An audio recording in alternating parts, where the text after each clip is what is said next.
ढोड़ी पबेले ढोड़ी पबेले या बोलो पसंदा के ढोड़ी पबेले या बोलो पसंदा के ढोड़ी पबेले ढोड़ी पबेले या बोलो पसंदा के ढोड़ी पबेले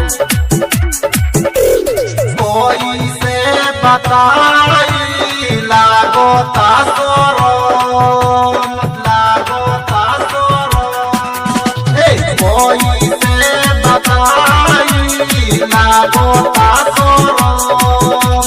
चढ़ली जवानी हमार हो जाता गरम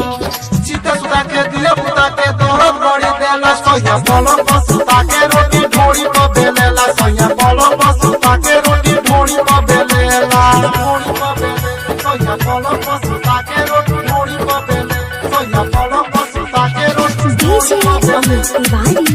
अपहर ढोड़ी को बेले केतना कोही ऊपर हम लीला डाली के पानी लगा तो दे तकीला डाली के पानी लगा तो दे तकीला केतना कोही ऊपर हम लीला डाली के पानी लगा तो दे तकीला ओरे ना पूछो ओकरा से बोली रोटी फुलावा जी मोर चोली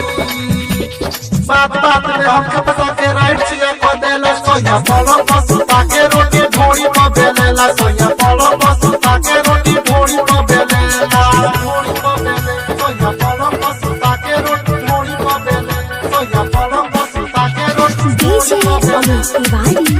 अपहर ढोड़ी को बेले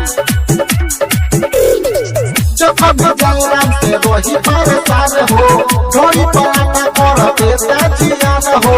ढोड़ी पराठा कर देता जियान हो जब भी जंगल से वही परेशान हो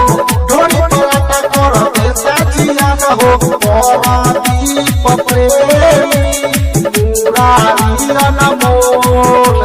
झाड़ देता लहाना के भीतर सारा छोड़ सारी रात करेला लीला सुते नहीं देला सोया बोलो पसुता के रोटी ढोड़ी को बेलेला सोया बोलो पसुता के रोटी ढोड़ी को बेलेला ढोड़ी को बेलेला कोई से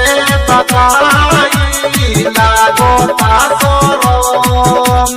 चढ़ली जवानी हमार हो जाता गरम चिता सुता के दिल पुता के दरद गड़ी देला सोया बोलो पसुता के रोटी ढोड़ी को बेलेला सोया बोलो